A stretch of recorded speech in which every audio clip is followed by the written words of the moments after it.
आप कंगना रनावत को इतनी अच्छे से जानते हैं, आपने इतना तो मेरे घर के पड़ोस में रहती है, वो मेरी पड़ोसन लगी है कंगना रनावत। मुझे आप नहीं जानते? मैं तो उनको जानता हूँ कि देशद्रोह बयान देने के लिए जानता हूँ मैं कंगना रनावत को। पद्मश्री पुरस्कार मिला, देशद्रोह बोल रहे हो? पद्मश्री देश में पहली बार मिला है क्या किसी को? है काम के लिए मिला है? आपको चाहिए पद्मश्री? आपको चाहिए पद्मश्री?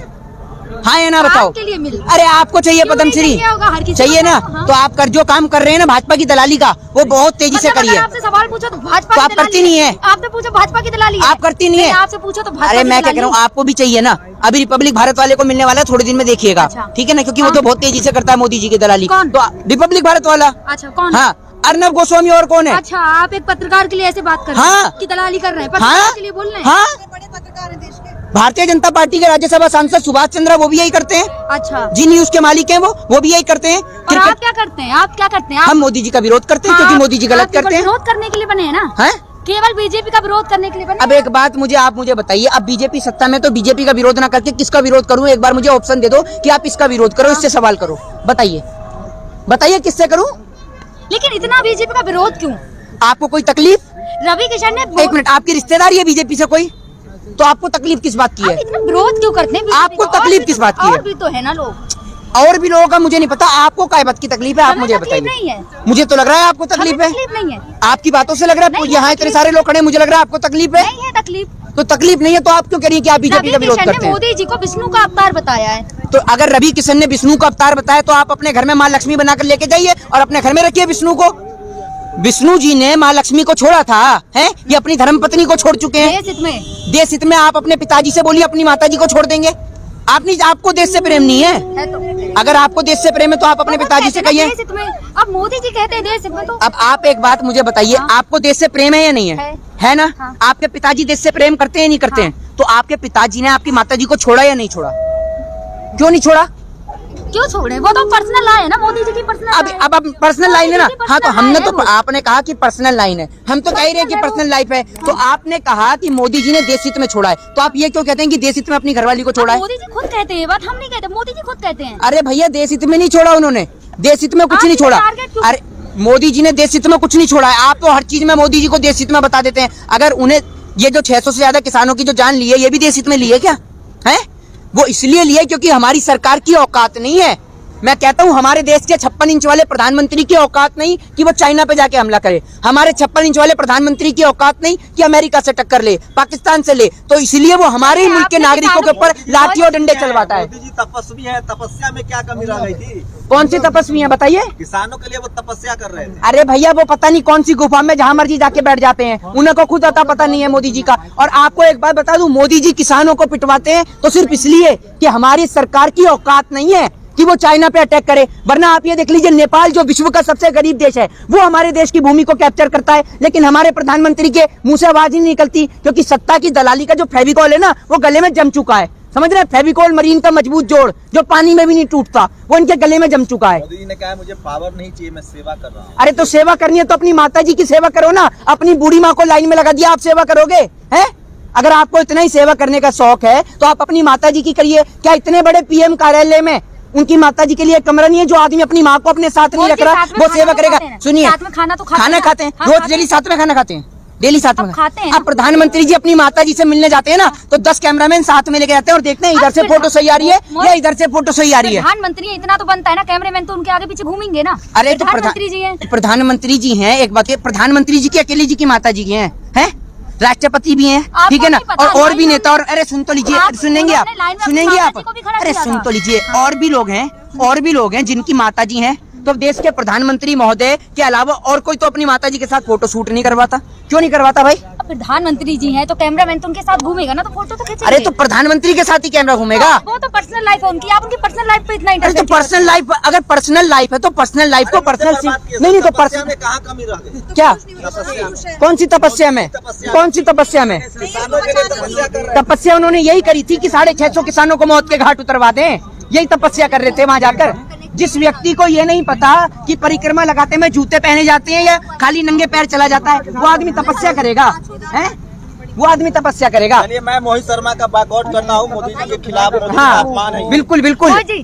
चलिए, अगर आप इतनी बात कर रहे हैं मोदी जी की, लेकिन अगर जेवर में देखिए जाके इंटरनेशनल एयरपोर्ट का अरे जनता के जेवर उतरवा के वो जेवर एयरपोर्ट इन्होंने बनवाया है। आप एक बात बताइए, अगर कोई भी व्यक्ति, आपसे महिला है, आपसे सवाल नहीं पूछ के मैं पूछता हूँ, आप एक बात बताइए, आपको ऊपर की शर्ट पहले जरूरी है, नीचे की पैंट? पहले पैंट जरूरी है ना। शर्ट मिले ना तो भी आदमी घर से बाहर निकल सकता है। हमारे पास खुद की एयरलाइंस है, बताइए, नहीं है ना। तो जब एयरलाइंस नहीं है तो एयरपोर्ट का क्या करेंगे? रोजगार तो देंगे ना। उन्होंने खुद कहा है जेवर में 1 लाखों लोगों को रोजगार देंगे जेवर में। जैसे लाखों लोगों के पास में वो आ रहे थे 15-15 लाख रुपए, जैसे लाखों लोगों को वो 100 स्मार्ट सिटी मिली थी, 2 करोड़ लोगों को रोजगार, नहीं जो 2 करोड़ लोगों को रोजगार मिल रहा था। फिर भी आप त्रिपुरा के निकाय चुनाव का रिजल्ट देख लो, 334 में से 329 सीटों पे जीत गई है बीजेपी, निर्विरोध जीती है। देखिए वो जीती है, निर्विरोध जीती है, कोई बात नहीं। अभी इनका समय है, समय का जितना दुरुपयोग कर सकते हैं, लेकिन इनका जो पाप का घड़ा है ना वो भी भरता जा रहा है, और पाप के घड़े फूटने की शुरुआत होगी उत्तर प्रदेश चुनाव से। ये जो आपको 5 राज्यों के जो चुनाव है ना, उत्तर प्रदेश के, उत्तराखंड के, पंजाब के, यहाँ से इनका पाप का घड़ा फूटना शुरू होगा। लेकिन अगर कंगना रनावत को देखा जाए, वो हमेशा देश, आपने कंगना रनावत की फ्रेंचाइजी ले रखी है। कंगना रनावत गवर्नर हैं, मजिस्ट्रेट हैं, क्या है वो? महिला है वो।